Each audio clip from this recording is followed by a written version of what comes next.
पाकिस्तान से तनाव के बीच भारत की तैयारियों पर इस वक्त की ब्रेकिंग न्यूज है।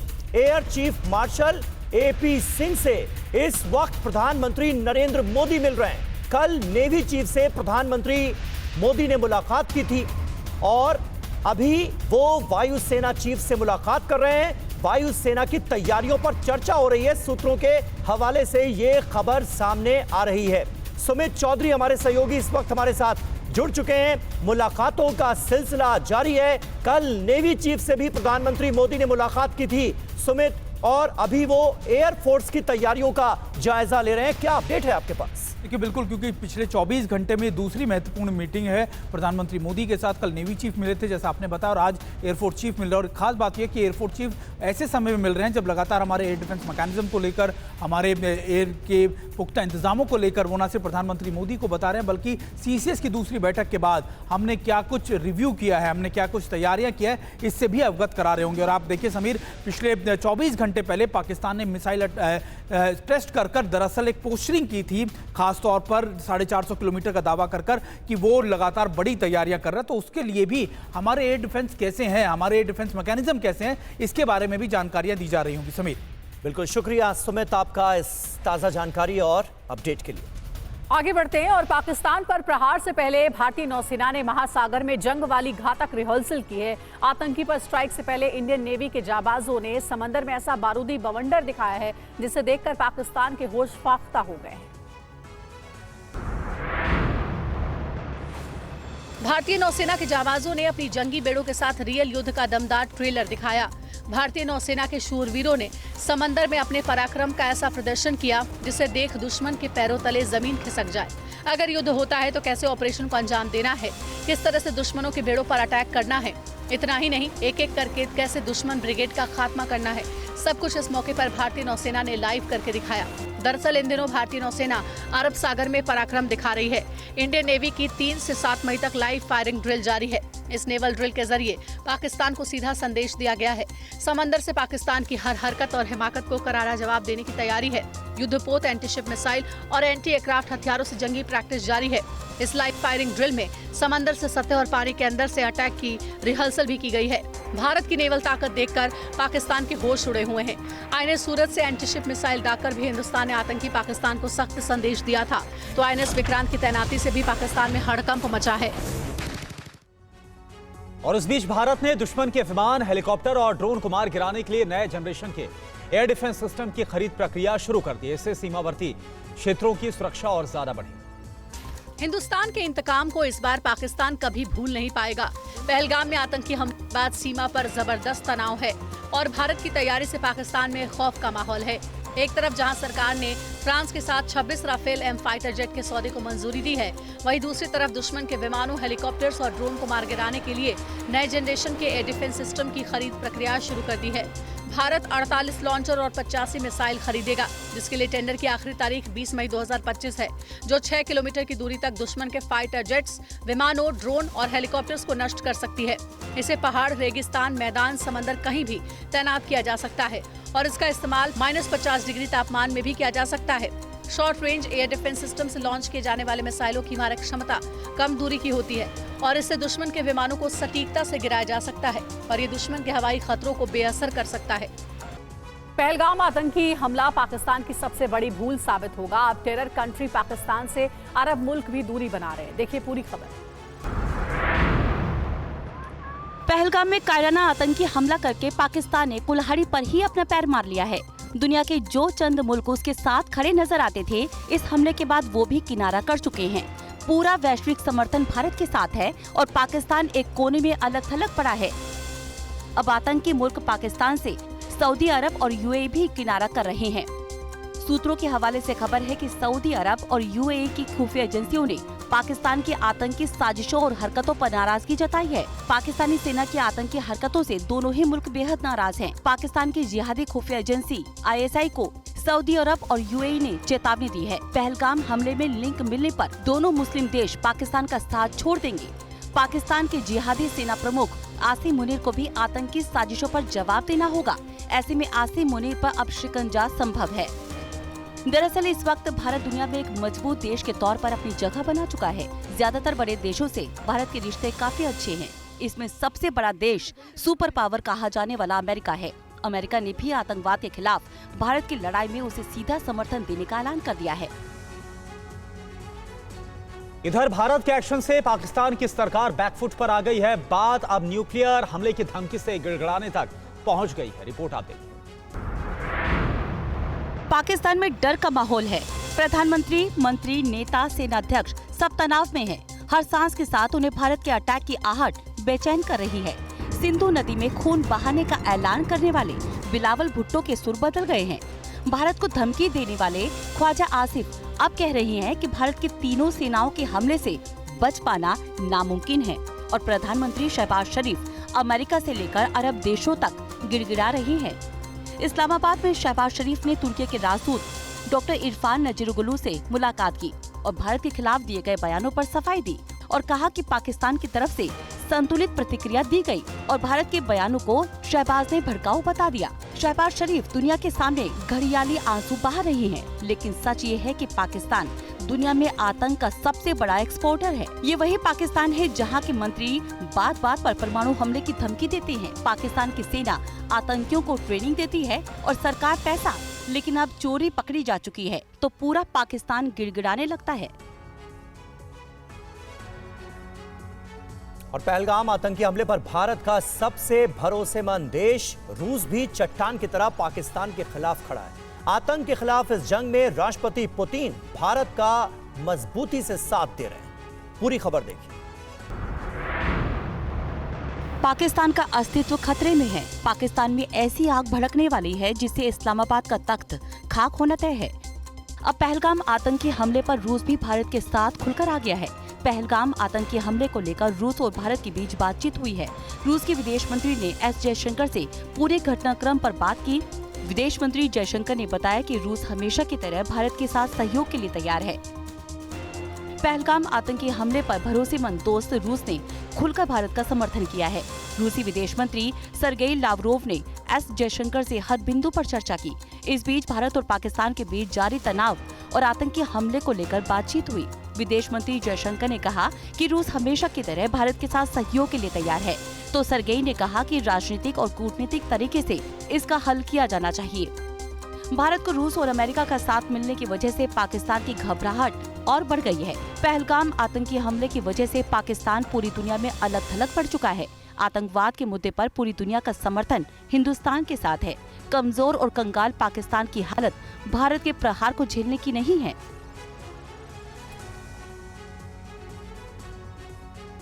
पहलगाम में आतंकी हमले के बाद पाकिस्तानी सेना के चीफ आसिम मुनीर अपने घर में ही चौतरफा घिर गए हैं। उनके खिलाफ घरेलू मोर्चा खुल गया है। ये रिपोर्ट देखिए।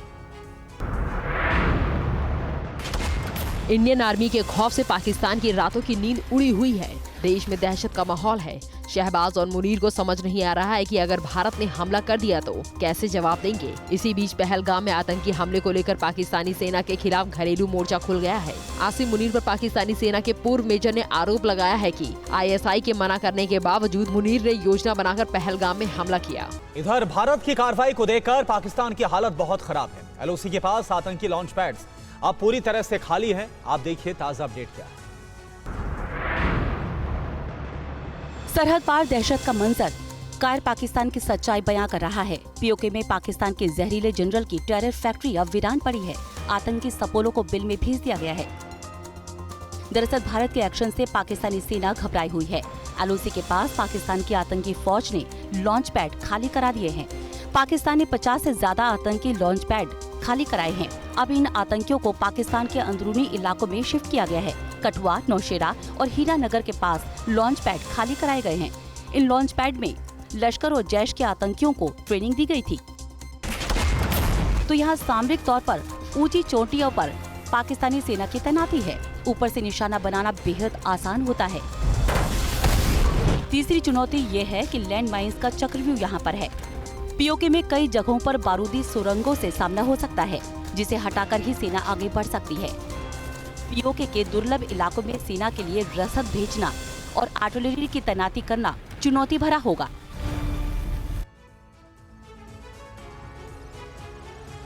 और दहशत में आकर पाकिस्तान की सेना ने आपात बैठक बुलाई है, तो भारत से सटे इलाकों में राशन जमा करने के निर्देश दिए गए। ये पूरी खबर देखिए। लाहौर से लेकर इस्लामाबाद तक खौफ पसरा है।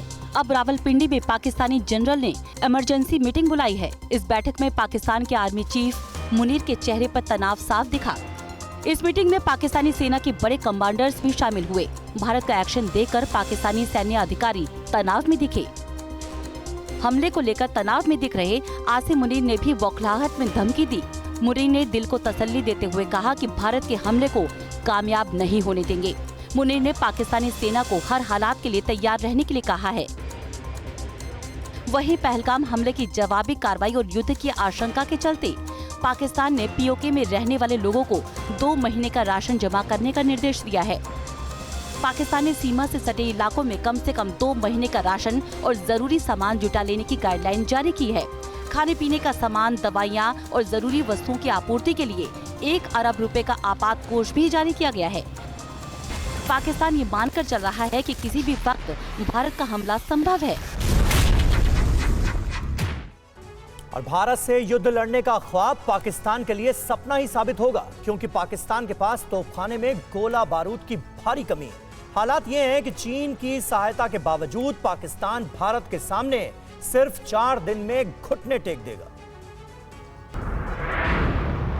भारत के साथ जंग के ख्वाब देख रहा कंगाल देश पाकिस्तान खुद सड़क पर आ चुका है। ऐसा इसलिए कहा जा रहा है क्योंकि पाकिस्तान इस समय गोला बारूद की बेहद कमी से जूझ रहा है। जानकारी के मुताबिक चीन की मदद के बावजूद युद्ध की बात करने वाले पाकिस्तान के पास महज 96 घंटे का गोला बारूद बचा है। ऐसे में अगर भारत से युद्ध होता है तो पाकिस्तान 4 दिन ही भारत के सामने टिक पाएगा। इतना ही नहीं, पाक सेना के पास टैंकों में भरने के लिए ईंधन नहीं है। M109 howitzer, BM-22 multiple rocket launcher के लिए गोला बारूद की काफी कमी है। नई तोपें SH-15 के लिए भी पाकिस्तान के पास गोला बारूद नहीं बचा है। तोप और रॉकेट लॉन्चर सिर्फ शोपीस बने हुए हैं। पाकिस्तान ऑर्डिनेंस फैक्ट्री जो सेना को गोला बारूद उपलब्ध कराती है, वो अब पुराने उपकरणों और सीमित उत्पादन क्षमता के कारण घरेलू मांग पूरी नहीं कर पा रही है। इसके अलावा पाकिस्तान की आर्थिक हालत भी बहुत खराब है। उसका विदेशी मुद्रा भंडार खत्म होने की कगार पर है। इसलिए पाकिस्तान आए दिन दुनिया भर के देशों से मदद की गुहार के लिए गिड़गिड़ाते नजर आता है।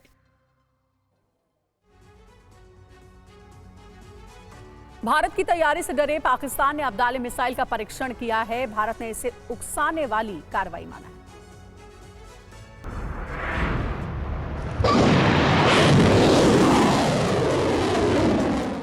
पाकिस्तान ने सतह से सतह पर मार करने वाली अब्दाली बैलिस्टिक मिसाइल को लेकर बड़े बड़े दावे किए, लेकिन अब्दाली मिसाइल को लेकर खुलासा हुआ है कि यह मिसाइल पाकिस्तान की नहीं बल्कि ये चीन की मिसाइल है।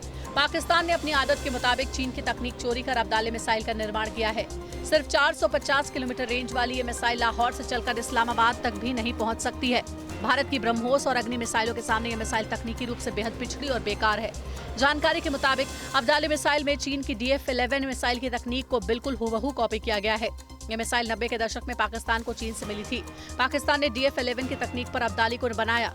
इसके अलावा पाकिस्तान की गजनवी मिसाइल भी DF-11 की तकनीक से ही बनी है। दुश्मन देश की गौरव मिसाइल उत्तर कोरिया की नोडोंग की कॉपी बताई जा रही है। पहलगाम आतंकी हमले के बाद दोनों देशों के बीच तनाव है। भारत ने पाकिस्तान में किए गए अब्दाली मिसाइल के टेस्ट को उकसावे की कार्रवाई करार दिया है।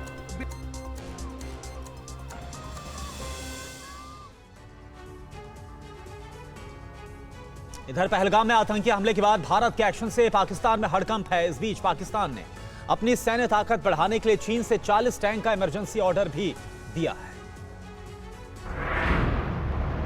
पाकिस्तान के अवाम दाने दाने को मोहताज है। देश कंगाली के कगार पर खड़ा है, लेकिन आसिम मुनीर और शहबाज शरीफ पर जंगी सनक सवार है। लेकिन पाकिस्तानी सेना हथियारों की कमी से जूझ रही है और जो बचे हैं वो कबाड़ हैं। इसी बीच पाकिस्तान ने फिर से चीन को 40 VT-4 मेन बैटल टैंकों का इमरजेंसी ऑर्डर दिया है। फिलहाल पाकिस्तान के पास 350 VT-4 टैंक हैं, तो भारत के पास है बाहुबली T-90। T-90 टैंक जंग में पाकिस्तान के छक्के छुड़ाने के लिए काफी है। T-90 टैंक की रेंज 550 किलोमीटर है, तो VT-4 की 500 किलोमीटर। गोला बारूद की बात करें तो T-90 40 राउंड तक फायर कर सकता है, तो वहीं पाकिस्तानी VT-4 35 से 38 राउंड तक। स्पीड के मामले में भी T-90 पाकिस्तान के VT-4 से आगे है।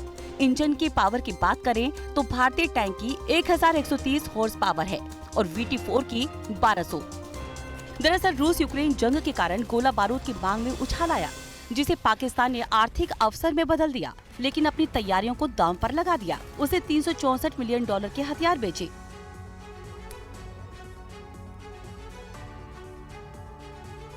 और पाकिस्तान से तनाव के बीच दिल्ली में चल रही बड़ी बैठक को लेकर अहम खबर है। वायुसेना चीफ से प्रधानमंत्री नरेंद्र मोदी की मुलाकात खत्म हो गई है। 40 मिनट से ज्यादा ये बैठक चली। वायुसेना की तैयारियों की प्रधानमंत्री नरेंद्र मोदी ने खुद जानकारी ली है। कल नौसेना चीफ से मिले थे प्रधानमंत्री नरेंद्र मोदी। आनंद प्रकाश पांडे हमारे संवाददाता इस वक्त हमारे साथ मौजूद हैं।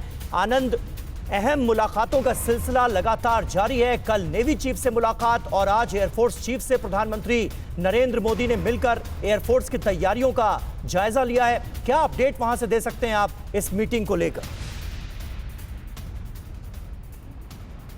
जी बिल्कुल, पहलगाम के आतंकी हमले के बाद भारत लगातार पाकिस्तान के खिलाफ कड़े कदम उठा रहा है। जहां सिंधु जल समझौते को ठंडे बस्ते में डाला गया, आयात और निर्यात पर रोक लगा दी गई है, पाकिस्तान के जहाज़ों पर रोक लगा दी गई है, एयर स्पेस को बंद कर दिया गया है।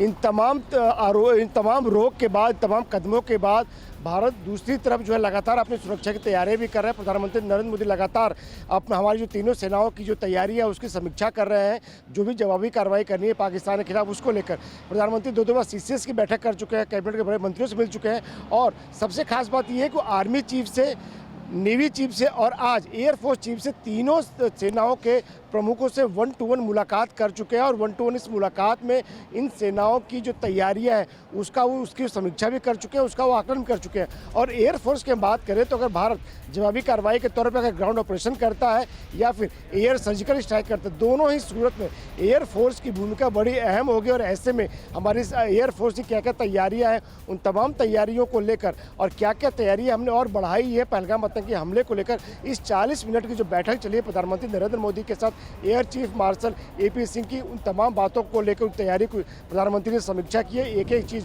बारीकी से प्रधानमंत्री ने पूछा है। प्रधानमंत्री का जो तरीका है कि पहले पूछते हैं कि हमारे पास क्या ऑप्शन है, हम क्या कर सकते हैं। उसके बाद प्रधानमंत्री पूछते हैं कि अगर सामने की तरफ से कुछ जवाबी कार्रवाई की गई उसके बाद हमारे पास क्या ऑप्शन है, और फिर अगर उधर जवाबी कार्रवाई की गई तो क्या ऑप्शन है। यानी कि प्रधानमंत्री 4 या 5 लेयर पे जानकारी लेते हैं। ये सिर्फ नहीं कि हम क्या कर सकते हैं, बल्कि अगर आगे से कुछ जवाब दिया जाता तो हमारी क्या क्या तैयारियां हैं। तो बड़े विस्तृत तौर पे प्रधानमंत्री नरेंद्र मोदी ने तीनों सेनाओं के प्रमुखों से अलग अलग समीक्षा कर ली है। आज एयरफोर्स चीफ के साथ उनकी 40 मिनट की जो बैठक रही, तो एक तरह से जो 1-to-1 मीटिंग थी तीनों सेनाओं के चीफ से प्रधानमंत्री की आज खत्म हो चुकी है। और जाहिर तौर पर सबको इंतजार है कि इतनी बैठकों का नतीजा क्या होगा और भारत कब जवाबी कार्रवाई करता है, इसका इंतजार सबको है। बहुत शुक्रिया आपका आनंद प्रकाश पांडे हमारे साथ जुड़ने के लिए और ये अहम जानकारियां हम तक पहुंचाने के लिए इस मीटिंग से जुड़ी। और वहीं पाकिस्तान की सरकार अपने आर्मी चीफ आसिम मुनीर का जमकर प्रचार कर रही है। मीडिया में पाकिस्तानी PM के सलाहकार राणा सनाउल्लाह का एक बयान सुर्खियां बना हुआ है। भारत ने पाकिस्तान के खिलाफ सख्त कूटनीतिक एक्शन लिए हैं। अब मिलिट्री एक्शन खतरा भी पाकिस्तान पर मंडरा रहा है। इसी कड़ी में पाकिस्तान के आर्मी चीफ आसिम मुनीर ने नई चाल चली है और वो चाल है पाकिस्तान की सत्ता की दहलीज तक पहुंचना। पाकिस्तान के डरपोक सेना के प्रमुख आसिम मुनीर ने अपनी नाकामियों को छिपाने और शेखी बघाने के लिए व्हाट्सएप ग्रुप बनाए हैं। मुनीर के प्रचार के लिए रैलियां निकाली जा रही हैं और जाबाज दिखाने की कोशिश हो रही है। यहाँ तक कि पाकिस्तानी PM शहबाज शरीफ के सलाहकार भी आर्मी चीफ का गुणगान करने लगे हैं और उसे इस्लाम का रखवाला बता रहे हैं। राणा सनाउल्लाह उसी शख्स की बात कर रही हैं जो पहलगाम में आतंकी हमले के बाद भारत के एक्शन से घबराकर अंडरग्राउंड हो गया था और अपने परिवार को विदेश में भेज चुका है। इधर 29 अप्रैल को पाकिस्तानी सेना के लेफ्टिनेंट जनरल अहमद शरीफ चौधरी ने एक प्रेस कॉन्फ्रेंस की थी। इस प्रेस कॉन्फ्रेंस में भारत पर मनगढ़ंत आरोप लगाए गए, लेकिन अब पाकिस्तानी सेना के झूठ की पोल खुल गई। DG ISPR के लेफ्टिनेंट जनरल अहमद शरीफ चौधरी ने मीडिया के सामने झूठे स्क्रीनशॉट पेश किए। झूठी कॉल रिकॉर्डिंग मीडिया को दिखाई गई। पाकिस्तानी सेना के पेश किए गए सबूतों की पड़ताल की गई तो एक एक करके पोल खुलती चली गई। ISPR ने हैंडलर की व्हाट्सएप चैट पेश की और कहा कि 2 सिम वाले मोबाइल से कथित हैंडलर बातचीत कर रहा था। पड़ताल से पता लगा कि व्हाट्सएप चैट फर्जी है। ISPR ने कथित हैंडलर को व्हाट्सएप कॉल रिकॉर्डिंग भी पेश की। कथित आतंकी मजीद को 25 अप्रैल को पकड़ा गया था, लेकिन ISPR ने मजीद की 1 साल पहले की कॉल रिकॉर्डिंग पेश की। ISPR ने एक और स्क्रीनशॉट पेश किया जिसमें हैंडलर तब ऑनलाइन नजर आया जब जाफर एक्सप्रेस पर हमला हुआ। अब सवाल ये है कि अगर हैंडलर ऑनलाइन था तो हमला कैसे हुआ? ISPR के पेश किए गए सबूतों की टाइमिंग पर भी सवाल खड़े हुए हैं और पाकिस्तानी सेना के पेश फॉरेंसिक सबूत बिल्कुल झूठे निकले। और पाकिस्तान अपनी हरकतों से बाज नहीं आ रहा है। पाकिस्तानी सेना ने लगातार 10वें दिन सीज फायर का उल्लंघन किया, जिसका भारत ने मुंह तोड़ जवाब दिया।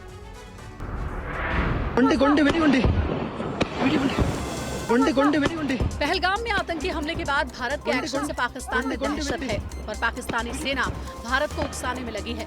लगातार 10वें दिन पाकिस्तानी सेना की चौकियों से गोलीबारी की गई है, जिसका हिंदुस्तान के शूरवीरों ने मुंह तोड़ जवाब दिया है और जबरदस्त बारूदी बौछार की है।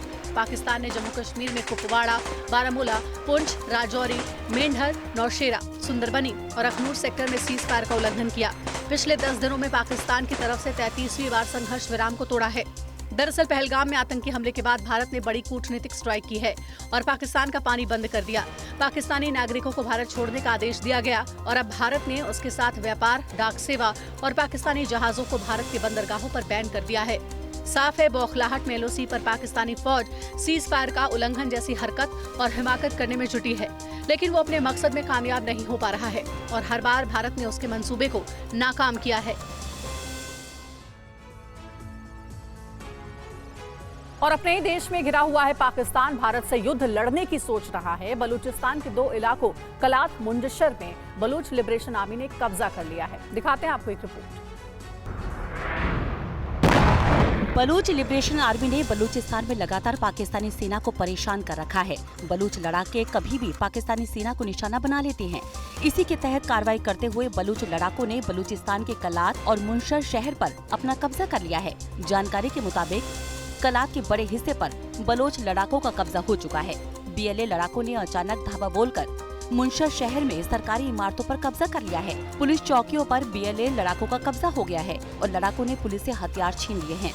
BLA ने पिछले कुछ महीनों में पाकिस्तान के खिलाफ अपना संघर्ष तेज कर दिया है। बलूच लड़ाके पाकिस्तानी सेना के खिलाफ अपने अभियानों में ज्यादा आक्रामक हो गए हैं। बलूचिस्तान में BLA ने पाकिस्तानी फौज की चौकियां तबाह कर दी हैं। पाकिस्तानी सेना ने खबर को दबाने की पूरी कोशिश की, इसलिए बलूचिस्तान में इंटरनेट सेवा को बंद कर दिया गया है। BLA ने पाकिस्तानी सेना को इतना परेशान कर दिया है कि उसे अपने हेलीकॉप्टर कलात में उतारने पड़े हैं। और देखिए बड़ी खबर, भारत पाकिस्तान तनाव के बीच पूर्व पाकिस्तानी PM इमरान खान का एक्स पर अकाउंट बैन किया गया है। पाक के पूर्व विदेश मंत्री बिलावल भुट्टो का भी एक्स अकाउंट बैन किया गया है। तो ये बड़ी कार्रवाई है जो की गई है। पूर्व प्रधानमंत्री इमरान खान और साथ साथ PPP के अध्यक्ष और पूर्व विदेश मंत्री बिलावल भुट्टो दोनों का अकाउंट बैन किया गया भारत। इससे पहले अगर बात करें इशाक डार से लेकर असीम मुनीर और तमाम जो वहां के अधिकारी और नेता हैं उनके खिलाफ भी कार्रवाई की गई है। कई जो एक्स अकाउंट्स हैं और इसके अलावा जो यूट्यूब चैनल हैं उनके खिलाफ कार्रवाई की गई है पाकिस्तान के। और अब ये ताज़ा खबर आ रही है और बिलावल भुट्टो जो कि PPP के अध्यक्ष हैं उनकी तरफ से लगातार 2 बार आपने देखा कि किस तरह से धमकियां भी दी गई। खास तौर पर सिंधु जल समझौता रद्द होने को लेकर बिलावल लगातार बिलबिलाते हुए भारत को गीदड़ भभकियां देते नजर आए। और इन सब बीच पूर्व प्रधानमंत्री इमरान खान की बात करें तो अब ताज़ा कार्रवाई करते हुए उनका एक्स अकाउंट भी बैन कर दिया गया है भारत में।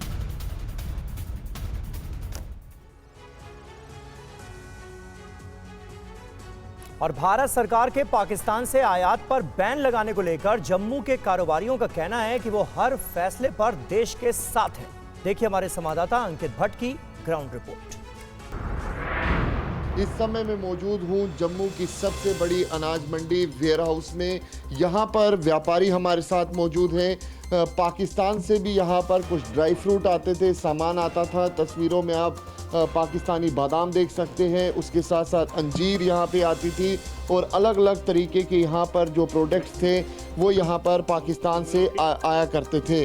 व्यापारी वर्ग का क्या कहना है, जिस तरीके से भारत ने यहाँ पर एक बड़ी स्ट्राइक की है, डायरेक्ट या फिर इनडायरेक्ट जो व्यापार होता था भारत और पाकिस्तान के बीच, उस पर पूरी तरीके से बैन लगाया। हम बॉर्डर पे जाके जंग तो नहीं लड़ सकते, लेकिन हम अपना जो पाकिस्तान की जो आर्थिक स्थिति है उसको हम उथल पुथल जो है जरूर कर सकते हैं। ये हम लोग जो है यहाँ पर जो है नहीं मंगवाएंगे, हम पूरी तरीके से बंद कर देंगे, हम नहीं मंगवाएंगे। बिल्कुल साथ देंगे, देश के साथ हैं हम सब, देश के साथ खड़े हुए हैं सर। व्यापारी आदमी देश के साथ ही खड़ा है सर। बड़ा अच्छा किया जो फैसला लिया, बहुत अच्छा फैसला लिया मोदी जी ने, बहुत बड़ा अच्छा फैसला किया। पहलगाम आतंकी हमले को आज 13 दिन हो गए हैं। मृतकों की आत्मा की शांति के लिए सूरत से आए लोगों ने आज कश्मीर के लाल चौक पर हवन पूजन किया। देखिए टीवी 9 संवाददाता विपिन चौबे की रिपोर्ट। 22 अप्रैल को पहलगाम के बैसरन घाटी में जिस तरह का आतंकी हमला हुआ और उसमें 26 लोग मारे गए, आज उस हमले को लगभग 13 दिन पूरे हो रहे हैं और मरे हुए आत्माओं की शांति के लिए उनकी 13वीं का कार्यक्रम कश्मीर के लाल चौक में रखा गया है। और ये देखिए, इस वक्त हनुमान चालीसा का पाठ किया जा रहा है। ये तस्वीरें कश्मीर के लाल चौक की है, जहां पर एकता यात्रा निकाली गई है। कश्मीर और कश्मीरी हमारे हैं, ये कहा गया है। और सूरत से लेकर, यानी गुजरात के सूरत से ये लोग आए हैं और जो शहीद आत्माओं हैं उनकी 13वीं और पूजा का कार्यक्रम चल रहा है। बाकायदा यहाँ पर हवन किया गया, पूजन किया गया। और इस वक्त आप देख सकते हैं, सुभाष आप उस तरफ जाइए और इस तरफ, और इस वक्त यहाँ पर हनुमान चालीसा का पाठ किया जा रहा है। आपको वो सुनवाते हैं और फिर आगे की रिपोर्ट दिखाते हैं। साच निकट नहीं आवे, महावीर जब नाम सुनावे, नासे रोग हरे जपत निरंतर हनुमत वीरा, संकट ते हनुमान छुड़ावे, मन क्रम वचन ध्यान जो लावे, सब पर राम तपस्वी राजा, तिनके काज सकल तुम साजा, और मनोरथ जो कोई लावे, सोई अमित जीवन फल पावे, युग परताप तुम्हारा है, प्रसिद्ध जगत उजियारा, साधु संत के तुम। तो इस वक्त यहाँ पर हनुमान चालीसा का पाठ किया जा रहा है। लाल चौक कश्मीर का वो इलाका, और सबसे बड़ी बात यह है, जब ये सब कुछ किया जा रहा है तो हम इस वक्त, हमारी मौजूदगी भी कश्मीर के लाल चौक में है और सुरक्षा के किस तरह के इंतजाम है वो हम आपको दिखाने की कोशिश करते हैं। सामने आपको जेएंड के पुलिस की गाड़ियां और इसके अलावा बख्तरबंद गाड़ियां यहां पर नजर आएंगी। सीआरपीएफ के जवानों की यहां पर मौजूदगी देखिए, जो मोर्चा संभाले हुए हैं, चप्पे चप्पे पर निगाह है। और पूरा मार्केट, सुबह सुबह का वक्त है, इस वक्त मार्केट खुल रही है और इन तमाम जवानों की मौजूदगी में इस एकता यात्रा का समापन और बैसरन घाटी में मारे गए लोगों के लिए इस वक्त उनकी आत्मा की शांति, और इसके अलावा उनकी 13वीं, आज 13 दिन पूरा हो रहा है और यहां पर वो कार्यक्रम चल रहा है। लाल चौक का ये इलाका है, भारी सुरक्षा के इंतजाम है और इस बीच हनुमान चालीसा का पाठ, 13वीं श्राद्ध पूजन, और यहां पर भगवा झंडा लहराते हुए आपको यहां पर ये लोग नजर आएंगे।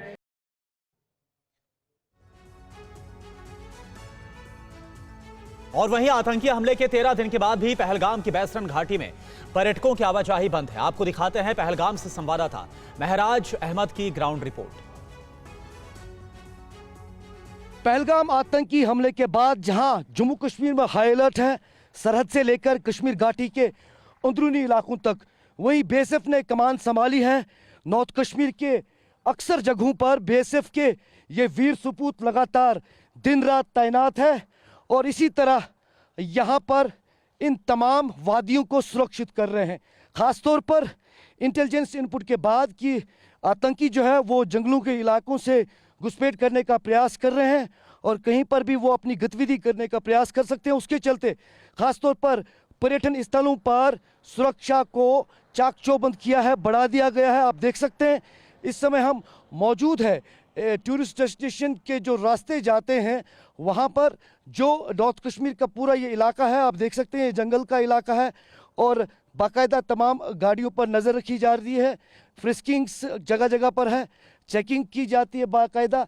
लेकिन उसके साथ साथ हम आपको सटीक तस्वीरें दिखा रहे हैं कि किस तरह बीएसएफ के जवान जो है इन जंगल के इलाकों पर भी नज़र बनाए हैं। कोई मूवमेंट होती है तो वक्त पर जो है उसकी जवाबी कार्रवाई की जाएगी। ये बहुत ही महत्वपूर्ण जो कदम है, ख़ास तौर पर पर्यटकों को सुरक्षित महसूस कराने के लिए उठाया गया है, क्योंकि पर्यटन स्थल लगातार इन इलाकों में जो है प्रभावित हुए थे पहलगाम आतंकी हमले के बाद। और अब जो है सुरक्षा बलों ने और सरकार ने इन तमाम इलाकों में सिक्योरिटी जो है वो बढ़ा दी है।